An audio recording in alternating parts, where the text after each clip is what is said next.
One of the reasons we've been so strong about not taxing is when Governor Pete Wilson did a sales tax increase statewide, it turned out not to bring in the revenues that they were looking for, and he said that was a mistake from a state perspective. And I recognize you have your own battles to fight here, and you have things that you need to do.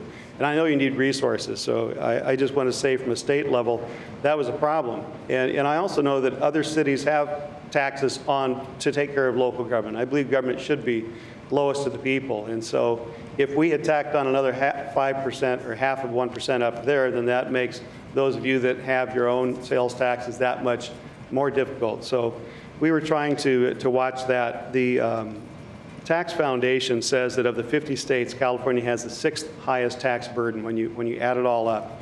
Other benchmarks say it's 4th highest. But either way, in a time when the economy is shrinking, we're trying to help encourage jobs. We're trying to help encourage businesses that create jobs, because that's what helps fund us all. Money doesn't just fall out of trees. You have to give incentives for businesses to produce jobs, to pay the taxes, to have that trickle-down effect and everything that happens when you have payroll in a community.